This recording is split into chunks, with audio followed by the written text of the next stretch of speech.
Hey guys, how's it going? Hope you're doing well. My name is Crown, and today I'm going to read you some very interesting stories that I hope that you're gonna love. And now, without further ado, let's go!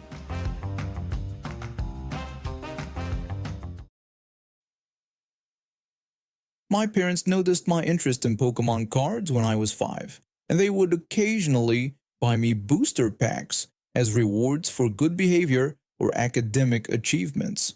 By 3rd grade, I had built quite a collection, including my pride and joy, a Mega Charizard card that I got for my birthday. This card wasn't just special because it was rare. It was the first card my dad got me after working overtime for a month to afford it. The incident happened on our school bus ride home. I was sitting with my best friend, who I'd known since pre-kindergarten. We were both serious Pokemon players and had similar, powerful cards. He had a Mega Charizard too, along with a Mega Venusaur, while I had a Mega Blastoise. Our battles were always intense, and neither of us could consistently beat the other.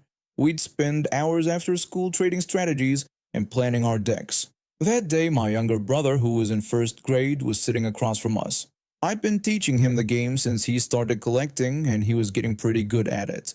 He'd even won his first tournament at the local card shop last weekend. I always kept my regular cards in one pocket and my rare ones in another, hidden from view.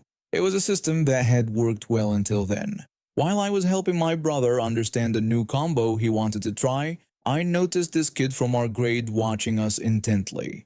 He was notorious for losing Pokemon battles against me and my best friend, and he'd always throw tantrums afterward. Just last week, he'd accused my friend of cheating when he lost a match during recess. I was whispering to my friend about my Mega Charizard, but I could tell this kid was eavesdropping because he kept leaning closer to our seat, pretending to tie his shoelaces 3 times in a row. I excitedly showed my friend the new sleeve I got for my Charizard. He agreed that it looked awesome, commenting on how the holographic pattern made the card look even better. The sleeve had cost me 3 weeks of allowance, but it was worth it to protect my prized card. Then, while I was distracted helping my brother, it happened. This kid just reached over and snatched my Mega Charizard right out of my pocket. His fingers were sticky with what looked like chocolate, and I could see smudges forming on the sleeve. I was bigger and stronger than him, but I knew his game. If I tried anything, he'd immediately play victim and cry to the bus driver. He'd done it before when he stole someone's lunch money and got caught. I demanded he return my card, but he played dumb, claiming he didn't know what I was talking about. When I pointed out that everyone had seen him take it, he insisted the card was his and that he'd brought it from home. He even tried to peel off my new sleeve to hide the evidence. Feeling helpless, I turned to my friend. Even though we were in the same grade, he was much stronger than me, despite us having similar builds. Without hesitation, he jumped over to the kid's seat when the bus driver wasn't looking. The other kids around us went quiet, knowing something big was about to happen. My friend sternly told him to give back my Charizard. The kid continued his act, pretending not to know what we were talking about. My friend gave him one last chance, but the kid started to claim ownership of the card again, even trying to stuff it into his backpack. He didn't get to finish his sentence because my friend punched him in the arm. Twice. Not hard enough to really hurt him, but enough to make him realize this wasn't going to end well for him. The card practically flew out of his hands, landing in the aisle where my little brother quickly scooped it up and returned it to me. The kid finally gave up, throwing his hands up while threatening to tell his mom about what happened. I called his bluff, telling him to go ahead and explain how he tried to steal my card first. His face went red, and he slumped down in his seat knowing he'd been beaten. After that incident, he never tried to steal from anyone on the bus again. Word got around about what happened, and even though I don't condone violence, his reputation as a card thief made it hard for anyone to feel too sorry for him. He stopped bothering us during Pokemon battles altogether, probably because he realized he couldn't just take the cards, he couldn't win. The following week, I noticed he started bringing his own cards to school, legitimate ones this time. He even joined the Pokemon card club and started learning proper strategies instead of trying to steal other people's cards. Sometimes I catch him watching our matches, but now it's with genuine interest rather than envy. My friend suggested we teach him how to play properly, but I think we'll give it a few more weeks just to be sure he's really changed his ways. I'm a long-haul truck driver. Been doing it for about 15 years now. The open road becomes your second home, but sometimes breakdowns happen at the most inconvenient times. Last week, my truck's transmission started acting up while I was passing through this small town in the middle of nowhere. The local mechanic said it'd take a couple of days to get the parts and fix it, so I checked into this budget motel nearby. The motel wasn't fancy, but it was clean and had everything I needed. Plus, it was within walking distance of several restaurants, which was a bonus since I was stuck without my truck. The staff there were all locals, just a couple of desk clerks, some young housekeepers, and two maintenance guys. Being someone who's worked various jobs before settling into trucking, I always make it a point to be respectful to service workers. The young housekeeper assigned to my floor caught my attention because of how efficiently she worked.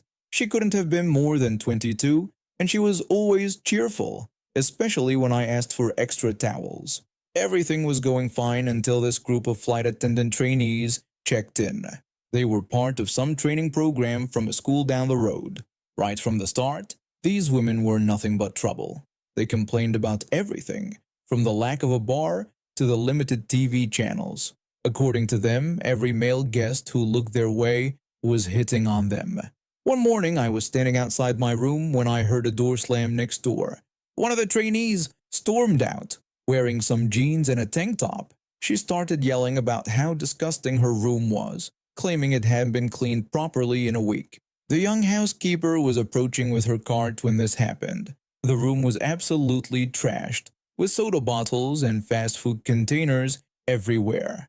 The housekeeper tried to explain the hotel policy politely, saying they weren't allowed to remove anything that wasn't in the trash can and couldn't assume what was trash and what wasn't. This set the trainee off even more. She started threatening the housekeeper's job, saying she'd get her fired for being lazy. She stormed off to the office but came back even angrier. The housekeeper was cleaning my room at this point, and I stayed outside as per their safety policy for male guests. When she finished my room, she went to clean the trainee's room. That's when things got crazy. I heard glass breaking and stepped out to see what was happening. The trainee was deliberately dropping glass soda bottles on the floor, creating a hazardous mess. She then started ordering the housekeeper to clean up the broken glass on her hands and knees. When the housekeeper explained again that she couldn't touch anything that wasn't in the trash basket due to policy, the trainee completely lost it. She lunged at the housekeeper, trying to punch her. Fortunately, the housekeeper managed to dodge, and the trainee ended up punching the steel door instead. You could hear the crack of bones meeting metal. The trainee then ran to the office, screaming and making false accusations about being assaulted by the housekeeper. When she returned with the manager, who was also the owner, I stepped in and explained exactly what had happened, detailing how the trainee had been the aggressor and had injured herself trying to attack the housekeeper. The manager immediately called the police. The aftermath was better than I could have imagined. Not only did the trainee sprain her wrist and break 2 bones in her hand, but she also got charged with assault. The other trainees, who had been watching from their doorways, suddenly changed their tune. They started distancing themselves from their former friend, probably realizing that their association with her could jeopardize their chances of becoming actual flight attendants, if that was even possible through their sketchy program. The police took statements from everyone, including the other guests who had witnessed the trainee's behavior over the past few days. Apparently, she'd been causing trouble at the local diner too, making scenes about their service and trying to get waitresses fired. A few days later, when the flight attendant training school got shut down for operating without proper certifications, the state investigators had been watching them for a while, and this incident helped speed up their investigation. It turned out the school had been taking thousands of dollars from students while providing worthless certificates. They'd been promising guaranteed jobs with major airlines, but none of their graduates had ever been hired. Before I left that afternoon, I made sure to leave a generous tip for the housekeeper. She handled the whole situation with more grace than most people would have. She was trying to explain to the police how attempting to assault someone and punching a door was somehow the motel's fault. She even tried to file a lawsuit against the motel chain, but it was quickly dismissed when the security camera footage from the walkway showed her as a clear aggressor. I was a junior college student back in 2009, studying business administration and just trying to figure out life like everyone else. My roommate was part of the student council, which meant we got invited to all the good parties. That New Year's Eve, we ended up at this huge house party hosted by one of the seniors.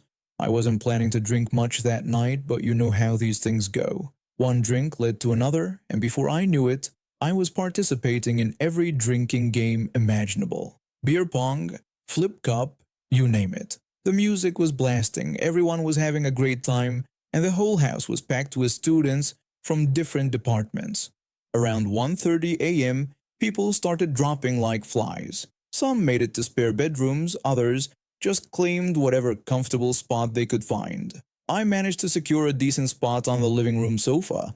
Across from me, there was this guy from the basketball team passed out in a lazy boy recliner. He was one of the star players, and even though we weren't close friends, everyone knew him from the games.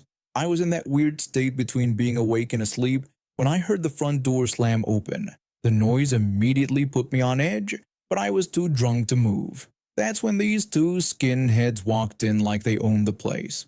The first skinhead loudly asked where everyone was, while his friend commented on how dead the party seemed. They were loud and obnoxious, kicking empty cups and bottles as they walked through the house. When they entered the living room and saw the basketball player, everything went south. The first skinhead let out a shocked exclamation using a racial slur when he spotted the basketball player. They stormed over to the lazy boy, screaming in his face. I wanted to do something, but my body felt like it was made of lead. All I could do was watch in horror. The second skinhead started yelling at the sleeping basketball player, calling him trash. His friend joined in, making threats about teaching him a lesson about sleeping in white people's houses. The first skinhead pulled his fist back, doing this fake punch thing like he was trying to intimidate someone who was completely unconscious. He kept taunting the unconscious man, asking if he was too scared to fight back. Then it happened. The skinhead threw a real punch, connecting right with the basketball player's face. What happened next was something I'll never forget.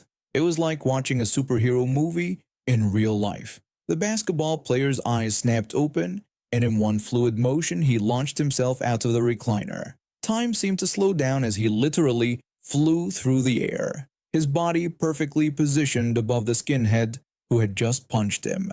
Then gravity kicked in. He came down on the skinhead like a ton of bricks, taking him to the ground with precision that would make any martial artist proud. What followed was a flurry of punches, clean, precise hits that turned the skinhead's face into a bloody mess. The second skinhead just stood there, frozen in fear. His tough guy act completely disappeared when he saw his friend getting demolished. When the basketball player was done, he simply stood up, straightened his shirt, and walked back to the lazy boy like nothing had happened. The skinheads scrambled to their feet, blood dripping from the first one's face. The second skinhead tried to make one final threat, saying this wasn't over and that the basketball player was dead. Without even opening his eyes, the basketball player told them where the door was. His casual response made the moment even more epic. The skinheads backed away, still trying to act tough, but clearly terrified. When they reached the front door, we heard police sirens in the distance. Apparently, one of the neighbors had called them about the noise. The skinheads took off running, and when the police showed up, they were long gone. The basketball player was already snoring again by the time the police entered. They asked a few questions about the blood on the floor, but those of us who were awake just said, "Someone had a nosebleed from drinking too much." They bought it and left. I dozed off after that, still processing what I'd witnessed. The next morning, the basketball player was gone before most people woke up. The only evidence of what had happened was a few drops of dried blood on the carpet and the slightly crooked lazy boy. Word got around campus about what happened, and surprisingly, we never saw those skinheads again. Rumor has it they transferred to a different city after that night. The basketball player never brought it up, never bragged about it, just kept playing basketball and graduated with honors the following year. I'm a 14-year-old guy who's been dealing with a pretty rough year. My parents divorced 6 months ago, and I've been trying to keep myself busy to avoid thinking about it too much. That's why when my friends suggested we hit up the local trampoline park, I jumped at the chance. I've been there before and loved their obstacle courses. They're like something straight out of a Ninja Warrior show. The day started normally enough. The place wasn't too crowded and I was having a blast on the free jump area. Then I noticed this awesome obstacle course I hadn't tried before. There was just one problem. This woman, who I'm going to call Karen, her husband, and their kid were hogging it completely. Here's how it worked. You're supposed to do the course once, then walk all the way around to get back in line if you want another go. But this family was doing something different. They were walking across these foam dividers between courses, which is totally against the rules. To skip the line and keep going over and over. The first couple of times they did this, I tried to be cool about it. I thought, whatever, they'll probably finish soon. After waiting for about 10 minutes, I saw an employee heading their way. The employee politely explained to them that standing on the foam dividers wasn't allowed and that their child needed to walk around and wait in line between turns like everyone else. The husband seemed understanding and apologized, but Karen immediately started yelling. She insisted that since they were there first, they would leave when they were done. The employee tried to explain that those weren't the rules, but Karen just got more aggressive, declaring that no one could tell her what to do. When the employee stood his ground about following the rules or leaving, Karen completely lost it. She started screaming at the top of her lungs that the employee had assaulted her, which brought the manager running over. Karen immediately accused the employee of assault, which the employee denied, and suggested they check the security footage. The manager left to review the tapes. While the manager was gone, I thought it would be safe to try the course since Karen and her family had stepped away to wait. Big mistake. Karen saw me approaching and ran over, screaming at me not to dare go on the course. When I tried to explain that I just wanted one turn since they weren't using it, she got even angrier. As I attempted to walk past her, she completely snapped. She shoved me backward and then punched me in the face. Twice!